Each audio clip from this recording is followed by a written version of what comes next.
So today we're going to show you how to unbox the RoadRunner R4 scooter.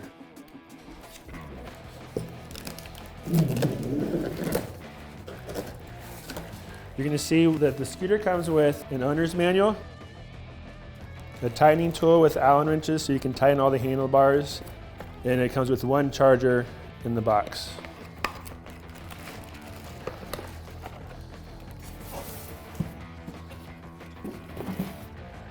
And I can lock the stem halfway in place so it's going to be easier for me to take the scooter out.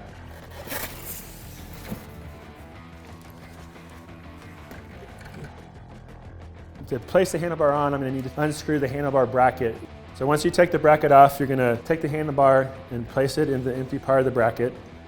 Once I have it on, I'm going to place the 4 screws back in. And you're going to tighten the back with the tool that's provided in the box. So now that I have the handlebars securely in place, I'm ready to tighten the stem. Now I'm going to turn it clockwise until I cannot turn it anymore. Earlier, when you open your box, you're going to see a warning label that tells you to inflate your tires to the correct PSI. And that's very important so you don't get flat tires. Now each tire is going to have the PSI requirements on the side of the tire.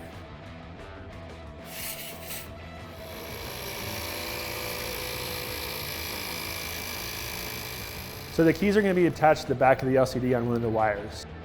The ignition is going to be on the right side of the handlebars. Take this black push button on the right-hand side of the handlebar and hold it for a few seconds, and the LCD is going to power on. And once you've done this, you're ready to ride your R4 scooter, and let's ride on.